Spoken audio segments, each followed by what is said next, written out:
Well, good morning. This is Ian R. Crane. It's the morning of Friday, the 13th of April 2018. And the title of this morning's broadcast is Tristaidekaphobia, which is actually the scientific term for fear of Friday the 13th.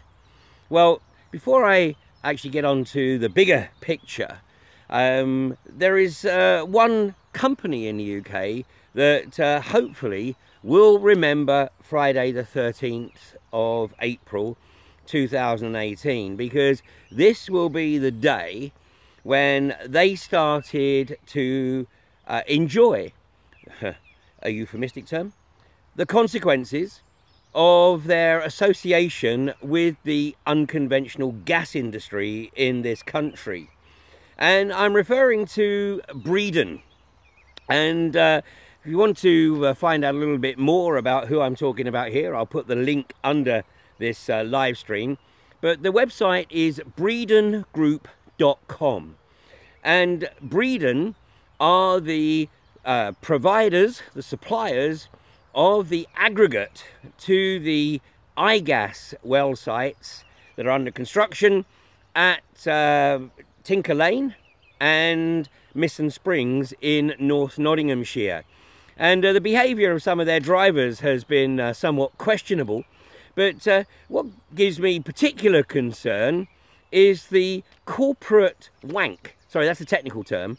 The corporate wank that is on their website, particularly under the section of sustainability.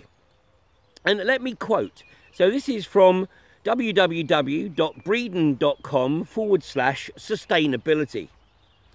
Our products play an important role in the UK's economic development, and we're working continuously to reduce the impact of our operations on people and the environment. Well, not if you're associated with the unconventional gas industry, Breedon. But it continues, and it says, our policies and codes of conduct encourage the highest standards in areas such as the environment, health and safety, and equal opportunities, both for our staff and those with whom they may come into contact. Now, as I read that, I recalled a boardroom meeting that I had the misfortune to be sitting in on in the early 1980s. And at the time, unleaded petrol was an option. And in fact, there were a number of vehicles on Britain's roads that couldn't function on unleaded petrol. So the bulk of petrol that was sold was still the leaded version. And I remember sitting in the boardroom, and the marketing manager made a proposition. He said, I think we should put on the sides of our vehicles that we're using unleaded fuel. And I made the observation. I said, well, that wouldn't necessarily be totally accurate, would it? Because they're not. And he said, well, that doesn't matter. You know, people don't really need to know about that. All they see is that we are doing our bit for the environment, and you know, we can give the impression that our vehicles are running on unleaded fuel. Well, this is pretty much the same as what's going on here. That's where I developed the term corporate wank, because basically those who write it do not in any way subscribe to it. The only reason they put it up on their websites is to create the impression of respectability and the fact that they're doing their bit for the environment, when in fact they really couldn't give a stuff. The only thing they're interested in, of course, is the revenue. And Breedon Group, who brag that they are the country's leading supplier of quarried resources, I think it's time that the anti-fracking community in the UK actually started to let Breedon Group know what they think about this statement on their website. Because if they have any sincerity, then they will, of course, reconsider their association with the unconventional gas industry in this country. So, Breedon Group, well, wherever you've got a Facebook page or a website, or wherever there's an opportunity to leave a comment about Breedon Group, then maybe give that a couple of hours of your attention over this coming weekend. And of course, you know, what we have going on in Rosica is the public inquiry where Quadrilla are seeking to overturn the Lancashire County Council decision to reject their application to establish a second well site at Rosica. And they're actually looking to establish 3 different route options to bring the vehicles in, and they stated in the public inquiry that one of the reasons they want 3 routes is because of their concern about the protectors. Well, clearly they're not paying attention, because you know, there's far more of the protection community than there is of Quadrilla, and certainly Lancashire Police are getting very, very frustrated that it's cost them some £7 million plus to police Quadrilla's operation over the past, what, nearly 17 months now. And what have they got in return? I think they got a paltry couple of mil back from the British government. So the bottom line is there is really no incentive for the police to actually devote significant resources to Quadrilla. And you know, the creativity of the unconventional gas opposition in the UK is such that it doesn't matter how many routes you try and get permission to use, then you know, you are going to face community opposition. That is an absolute given. And you know, obviously there are elements within the British government that would love to see the back of unconventional gas. They would love to see the back of fracking. They would like to see it taken out of the political lexicon. And there's an opportunity perhaps to ram that home, and that is on Thursday, May the 3rd. So that's, what, 4 weeks away? 3 weeks away. Just 3 weeks away. So this is an opportunity to absolutely spank the Tory party in the local elections. And it really doesn't matter who you vote for, as long as you don't vote for the Tories. Although obviously if you split the vote, then the reality is that probably aids the Tories. So, you know, look at who is the strongest candidate in your respective area, and you know, maybe consider putting your vote to them, because the Tories need to get the understanding that the bottom line is that the people of this country will not endorse their unconventional gas agenda. Of course, the counter to that is the hawks who are gagging for global conflict. And of course, this will be used by those who want to push ahead with onshore extraction of unconventional hydrocarbons, because they will claim falsely that it's now absolutely essential for Britain to have energy security. Well, it's actually, it's like saying, you know, we get so much gas from Russia when we don't. And, you know, we will certainly not be having any problems with supply. We might just have to pay a little bit more. But the hawks are really starting to ramp up their rhetoric. And yesterday evening, don't even go there. It was a nightmare. Mercury retrograde and all that. But anyway, yesterday evening I happened to pick up a copy of the Evening Standard, you know, 200 and something miles from London, down here in the southwest. And here we go. If you're watching this in on Facebook, of course, what you're reading is raw, but on YouTube you can see it properly. It says war and not jaw. And of course, this is the rag that is edited by the former coke-addled, well, that's not former, of course, I'll leave no comment on that, but the coke-addled former Chancellor of the Exchequer, whose track record in this country is absolutely atrocious. He inherited a national debt of some 800 billion, and within 8 years the Tories have converted a national debt of some 800 billion to a national debt of 1.8 trillion. So more than doubled the national debt in 8 years, all whilst preaching austerity.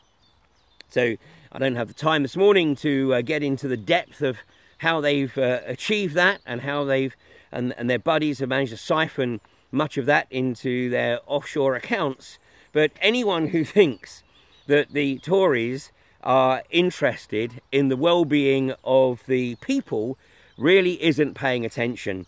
And now they're ramping up the rhetoric for a conflict which they know fine well could result in World War III. And in fact, the global banksters are desperate for it to result in World War III, because they will reap enormous benefits and they will take ownership of so much more of the countries that get involved, as they have to borrow more and more to ramp up their arms manufacturing. So this is the classic corporate crisis capitalism, except it's not capitalism, it's corporatism. It's sheer greed.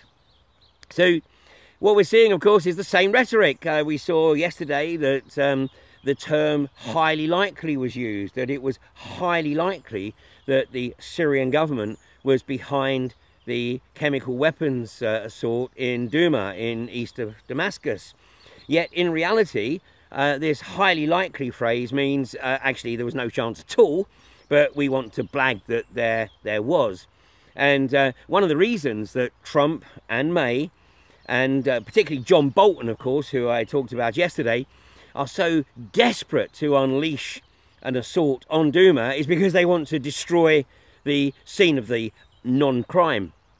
And by the way, it is also rumoured, and I say rumoured, that there are some 20 plus British Special Forces personnel actually being held in Syria right now, who were captured assisting the ISIS contingent.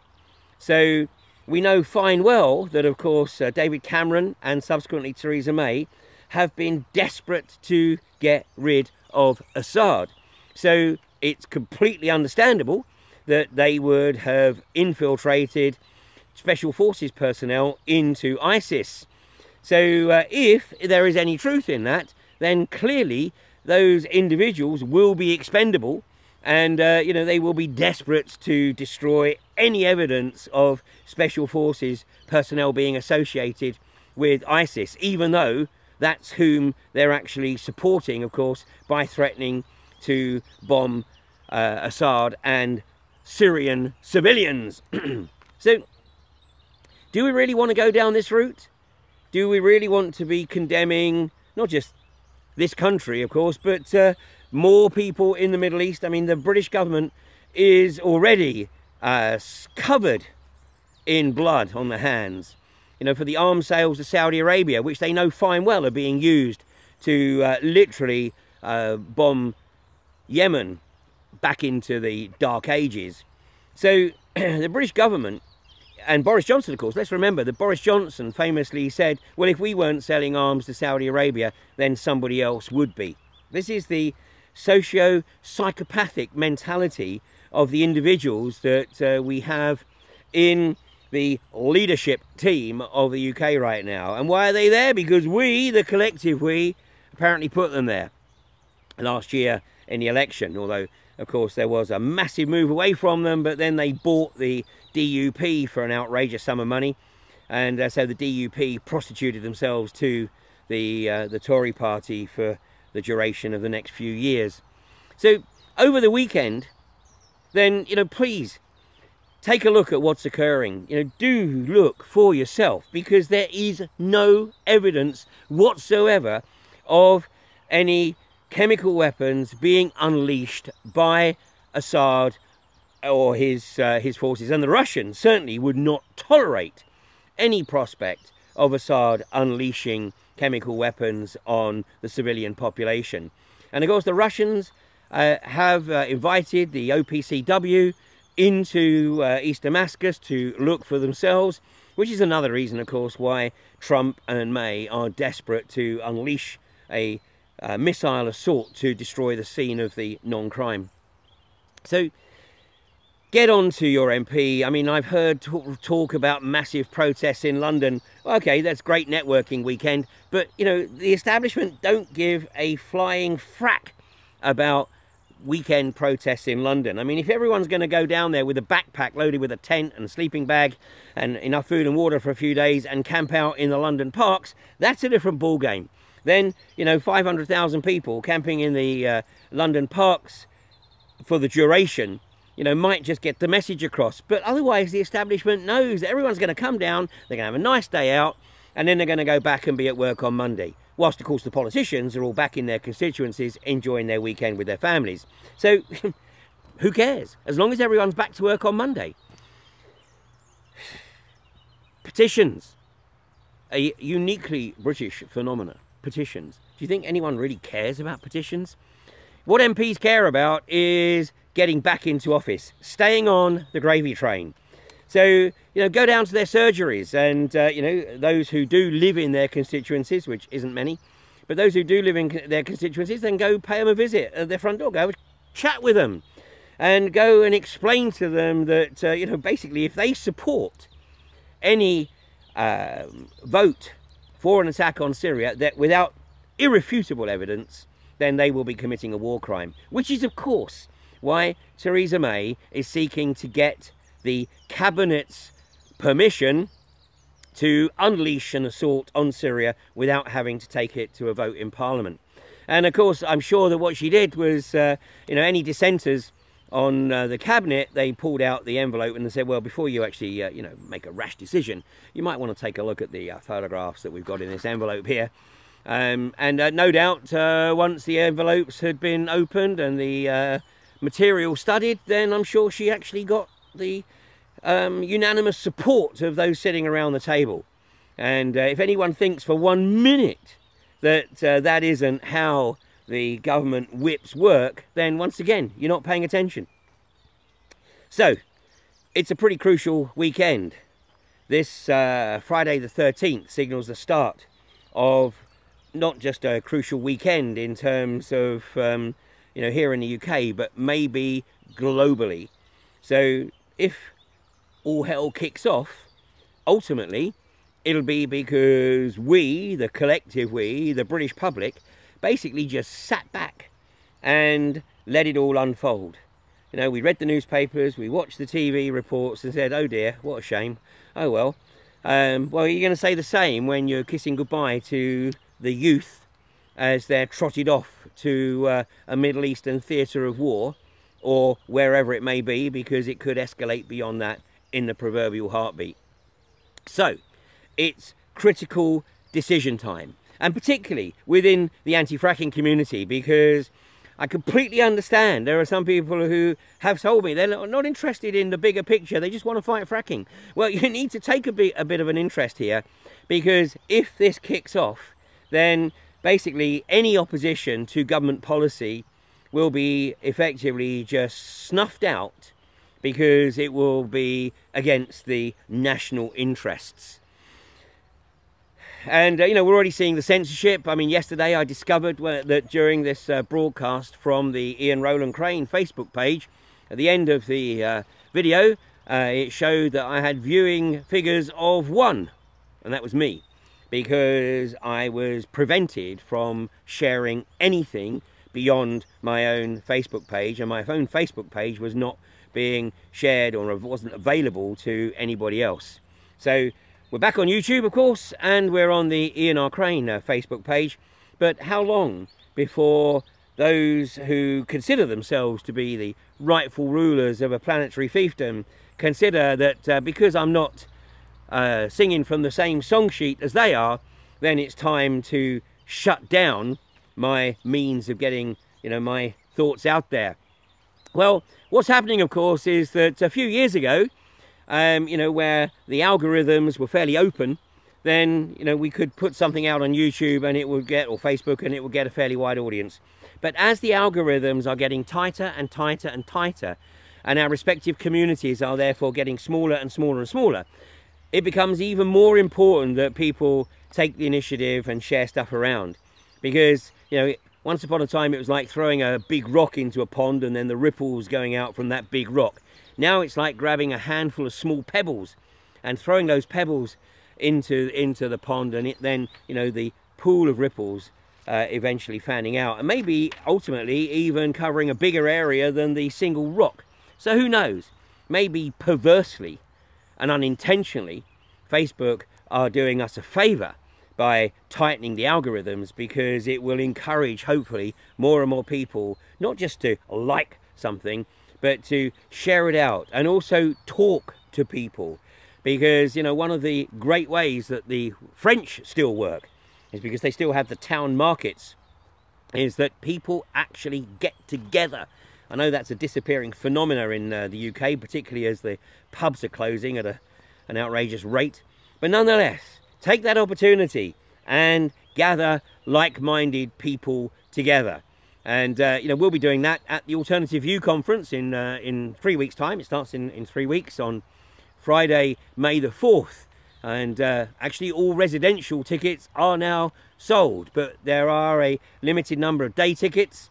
So if you're interested in getting a taste of the AV experience, then take a look at the website, which is www.alternativeview.uk. Meanwhile, tough weekend ahead. I'd love to say enjoy your weekend, but this is not a weekend to go out and enjoy yourself. It's a weekend to do whatever it is you feel you can and are able to do to help prevent the leaders of this country contributing to igniting global conflict, all on the back of what everybody watching this knows to be a lie on the Skripal affair, and is most probably a lie on the lack of any irrefutable evidence in Syria.